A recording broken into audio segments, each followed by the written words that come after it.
the Celtics ended the Sixers season today, and for me, the game was at 3:30 a.m. I was really contemplating Game 7. Should I stay up and watch it? I didn't do that, so I went to sleep, and I woke up in the morning. I got up early. Actually, I checked my phone, and the Sixers had lost. And I was like, oh, okay, well, not shock horror, but I lost by 24 points. Yeah, they lost by 24 points. And there's probably two parts to this take here. My first thought was Doc Rivers is getting fired. Yeah, Doc Rivers is getting fired. Yeah, because when your team doesn't show the competitive spirit needed in these key games, coaches get fired. Yeah, we saw Mike Budenholzer get fired, Monty Williams get fired. Okay, you guys, obviously had a great record. He's got a 60 something percent winning record, and Mike Budenholzer had like a 70% winning record, I think. All right, and you're getting fired because when it comes crunch time, as a coach, you got to go out there and get your players to go out there, to be specific, to compete. Yeah, you throw everything at them. Someone stands up, and you don't lose by 20 points. Yeah, that's the thing. You can't lose by 20 points. Yeah, you got to show the heart and spirit needed to be competitive. And if you go down, you go down. And I joked a few days ago that, maybe we'll get some more memes of Embiid crying because there'll be a buzzer beater shot where like Kawhi hit the rim 4 times and it fell through, and the Toronto went to the finals, and they obviously, won that ring that year, right? But, that was a game where, hell, it came down to one shot. But this game here did not have the necessary preparation for the Sixers to succeed. And look, you can put this on the players too. That Embiid, he shot what, 5 from 18, Harden 3 from 11. I sent you a little stat there that, in closeout games, Harden shoots like less than 30%, and he did that again. He did that again in this closeout game here. And I think the first take here is uh, Rivers is going to get fired. Okay, I think that's my opinion here. He says, and then you always get the press conference that says the coach says, "Oh, I'm planning to be back next year, and it is what it is, right? My contract's still there and stuff like that." And then next thing they get fired within a few days. Okay, and my second take here is that the Sixers and the process is clearly a failure. The whole process that Sam Hinkie started all those years ago that landed Embiid and all these other players that are no longer there is a total failure, because the most simplistic aspect of building a championship winning team is not getting the highest picks, but picking the right players. That's it. I don't know if no one really actually thought about that then in the Sixers head office all those years ago when they tanked like 3 or 4 years in a row. They'd throw away all these wins to try and get the highest percentage, to get the first pick. Doesn't matter if you get the first pick if you pick the wrong player. You got to just pick the right players, whether they're at the fifth pick, 15th pick, or 25th pick, or 45th pick. Doesn't matter. You got to be able to pick the right players. Hell, the Sixers here would have been better simply just, hiring Adam Sandler as a scout. Seriously. All right. And that's where I'm going to throw it to you, okay? All right. The Sixers have been a total failure, and this year should be seen as that. Yeah, I mean, shout out to Hustle. Great movie. But in all seriousness, look, I think a lot of people put a lot of weight on the game seven or the elimination game. And I think in a series, we have to recognize that there is sometimes a carry on. So Philadelphia goes up 3-2.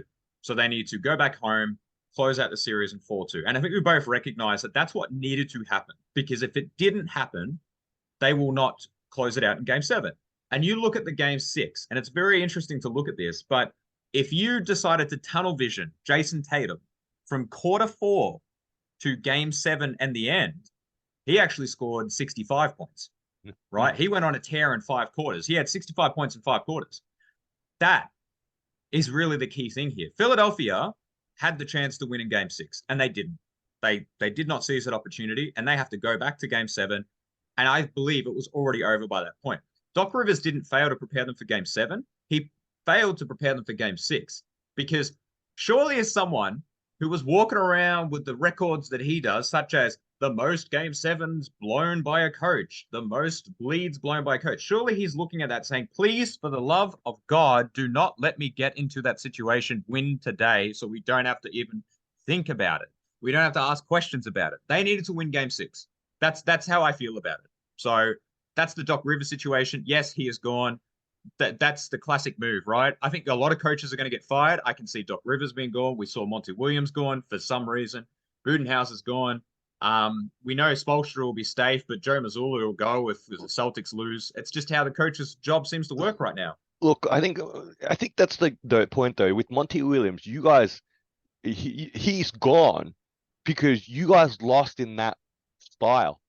Yeah, in that Mhm. way. And 2 years in a row, it was a shock to see when I sort of checked out the box score in the middle of that game against the Nuggets that you guys were down like 30 freaking points. That's crazy in a game where you guys had to win. You got to be competitive. I guess on the opposite end of the ledger here, where specifically we're talking about coaches, we're talking about, say, like Spoelstra.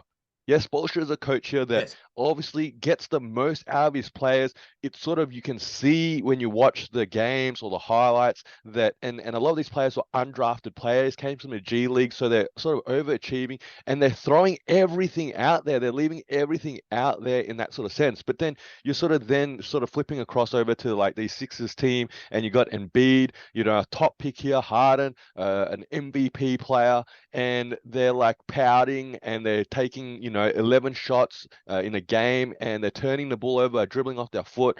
And it's a mindset preparation here. You can bag the players as much as they like about how poorly they played, and they obviously play a part in this whole picture, absolutely.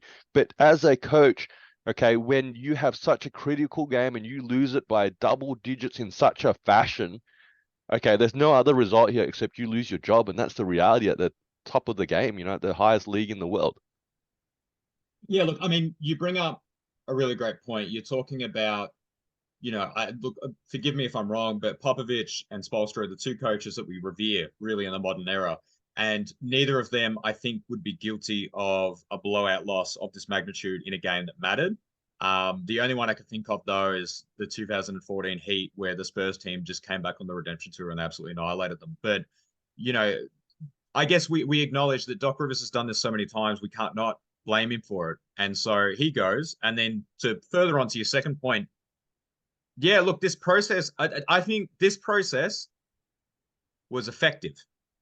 I think it was mismanaged or executed poorly. That's the flip. They got their draft picks. So, we talk about Jason Tatum not being picked. We also talk about Jahlil Okafor being taken and then just fizzling out of the league after the first contract. We talk about having players like Dario Saric and never really getting value for him. Then he ends up on Phoenix in a position of, real impact until he does his ACL. You had Jimmy Butler and you chose Tobias Harris. The names that have come through the Sixers over the last couple of years. Al Horford is another name that comes there. DeAndre Jordan, irrelevant of how you feel about him, but the Sixers have actually been there. They have been credible. They have gotten the right players, or at least they've gotten notable players, but it's never come together. Maybe they stuck with Ben Simmons too long. Maybe Joel Embiid is the problem after all. I don't personally know, but they have had their chances to make this work. They have definitely had a better window than other teams in the last 5, 6 years, but it has been mismanaged. And I guess I'm going to add a third point onto this for you. We know Harden's track record is he's really, really good until you need him to be really good, and then he's not really good. And I think Joel Embiid, fair or not, he needs to start getting that kind of treatment as well. Because the furthest, I don't believe he's been to the conference finals. All right. I saw that stat going around. Philly hasn't been to the conference finals since 2001. So he hasn't taken them any further than this. And the one time that they came close, and we're talking like one basket close, they had Jimmy Butler. And Jimmy Butler's back in the Eastern Conference Finals. He's been there a couple of times since then. So, I think there's something to be made that maybe Joel Embiid, the MVP, the 7-footer, the guy who led the league in scoring and the first center, rah, rah, rah, I think he maybe doesn't have what it takes mentally to kind of confront these moments and take them. Because Jason Tatum did that. Jason Tatum wasn't afraid to shoot in game 6, despite the fact that he was like, what, for 14? He comes out and basically wins that game. And then he just kept that hot streak going. And then you're watching two other players on the other side who, you know what, they're happy to score 30 as long as they're having fun with their friends in the meantime and they get to crack a beer open at halftime and not really stress too much. I just pulled up the draft class for Hill Okafor, which you mentioned earlier. The Sixers took him with the third pick, and maybe you know this, maybe you don't. 13th pick in that draft class with Devin Booker, and I guess that sort of really highlights the what if scenario here of this whole process with picking the right players. And look, Book wasn't probably such a touted prospect at that point. That's why he was taken lower in the lottery. But in the what if universe here, you're talking about a Sixers team that could have had Embiid, Booker, Tatum. Wow, right? Yeah, that's a sort of reality because of all that tanking and all those high picks that gave them choices and options. That's the reality, right? When you pick first or top three, you have more options than picking down the list.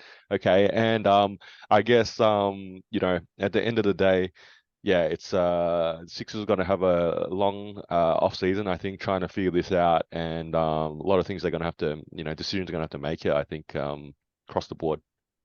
which I guess we'll cover more in the off-season series that we've yet to start recording, but we kept referencing, so we probably should. This is Two Guys with Spare Time. I'm Fowles, this is Nick. You're probably a basketball fan like us, so hopefully you can throw us an assist and giving our video a like and subscribing to our channel. And if you got thoughts, feelings, or even some suggestions, please put them down in the comment section below. And thank you for using your spare time to watch us in our spare time.